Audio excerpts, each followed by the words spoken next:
खोपोलीत झालेल्या मंगेश काळोखे यांच्या हत्येमागे राष्ट्रवादीचा हात असल्याचा आरोप पुन्हा एकदा शिवसेनेनं केला।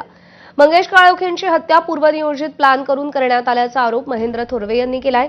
तसंच राष्ट्रवादीचे नेते सुनील तटकरे यांनी रायगडमध्ये रक्तरंजित राजकारण सुरू केलंय। विरोधकांच्या हत्या त्यांच्या सांगण्यावरूनच केल्या जात असल्याचा आरोप थोरवेंनी केलेला आहे।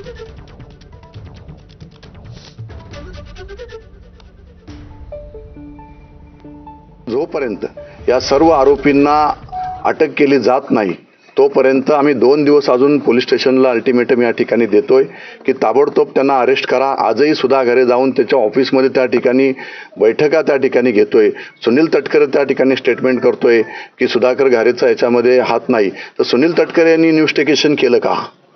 ह्याचा अर्थ हे सगळं प्री प्लॅनिंग आहे की सुनील तटकरेला वाटेल ते त्यांनी स्टेटमेंट द्यायचे आणि मोकळे व्हायचं, राजकीय दबाव टाकायचा अधिकाऱ्यांवर, एसपींपासून आयजी पासून सगळ्यांच्यावरती। परंतु ह्याच्यामध्ये हे पूर्णपणे प्री प्लॅन आहे।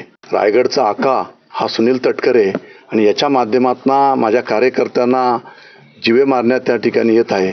अशा पद्धतीचं कृत्य यांनी दडपशाहीने, दादागिरीने, दहशतीने सुरू केलेलं आहे आणि या सगळ्यांनी प्लॅन करूनच मंगेशला सातत्याने ते प्रेशर करत होते। पण मंगेश कधीही त्यांना बली पडलेला नव्हता। हा माझा अतिशय विश्वासू साथीदार, अतिशय विश्वासू सहकारी, प्रामाणिक निष्ठेचा असणारा हा माझा कार्यकर्ता आणि ह्याला अशा पद्धतीने क्रूरपणे त्याची हत्या या ठिकाणी त्यांनी केलेली आहे।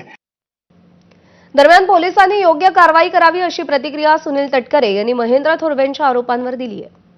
कालची खोपोलीतली घडलेली घटना अत्यंत निंदनीय आहे। कठोर शब्दांमध्ये आम्ही त्याचा निषेध करतो। तपास यंत्रणेने शीघ्र गतीने सर्व काय यंत्रणा असतील किंवा त्यांचे काही विंग असतील ते लाभाव्यात, आरोपींनाही पकडावा आणि त्याच्याबद्दलची कठोर कारवाई त्या ठिकाणी केली जावी। त्यांचं केव्हापासूनचं काय वादविवाद होते, 2-3 दिवस अलीकडे काय काय चाललेलं होतं, त्या संदर्भातली सुद्धा माहिती पोलीस विभागाकडे नक्कीच त्या ठिकाणी असेल। मला विश्वास आहे की सुधाकर घारे जे माझे राष्ट्रवादी काँग्रेस पक्षाचे अध्यक्ष आहेत त्यांचा या प्रकरणाशी दुरान्वयी संबंध नसेल, पण शेवटी तपास चालू असल्यामुळे तपासला इन्फ्लुएन्स होईल असं कुठलंही वाक्य मी त्या ठिकाणी बोलणार नाही। आणि पुणे महानगरपालिकेमध्ये महाविकास आघाडीचं जागा वाटप ठरलं। पुण्यामध्ये महाविकास आघाडीचा जागा वाटपाचा फॉर्म्युला समोर आलाय। महाविकास आघाडीचे तिन्ही पक्ष समान जागा